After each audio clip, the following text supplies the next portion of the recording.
வணக்கம். தமிழன் செய்தி களம்.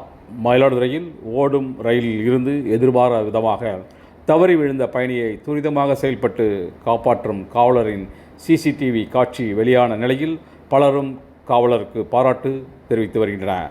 சென்னையிலிருந்து மன்னார்குடி செல்லக்கூடிய மன்னை எக்ஸ்பிரஸ் ரயில் நேற்று இரவு புறப்பட்டு இன்று அதிகாலை 4:30 மணி அளவில் மயிலாடுதுறை ரயில் நிலையத்துக்கு வந்துள்ளது. அப்போது பயணிகள் இறங்குவதற்காக ரயில் சிறிது நேரம் நின்ற நிலையில் பின்னர் புறப்பட துவங்கியது. ரயில் எடுக்கப்பட்டதை உணர்ந்த பயணி ஒருவர் அவசரமாக இறங்க முற்பட்டுள்ளார். அப்போது எதிர்பாராத விதமாக கால் தடுமாறி பயணி கீழே விழுந்துள்ளார். மேலும் தண்டவாளத்தின் உள்ளே விழ முயன்ற அந்த பயணியை அங்கு பாதுகாப்பு பணியில் இருந்த ரயில்வே பாதுகாப்பு படை முதல் நிலை காவலர் புருஷோத்தமன் மற்றும் பொதுமக்கள் துரிதமாக செயல்பட்டு காப்பாற்றி உள்ளனர். அதனைத் தொடர்ந்து பயணியை காப்பாற்றும் காவலரின் சிசிடிவி காட்சி வெளியாகி சமூக வலைதளங்களில் பரபரப்பை ஏற்படுத்தி வருகிறது.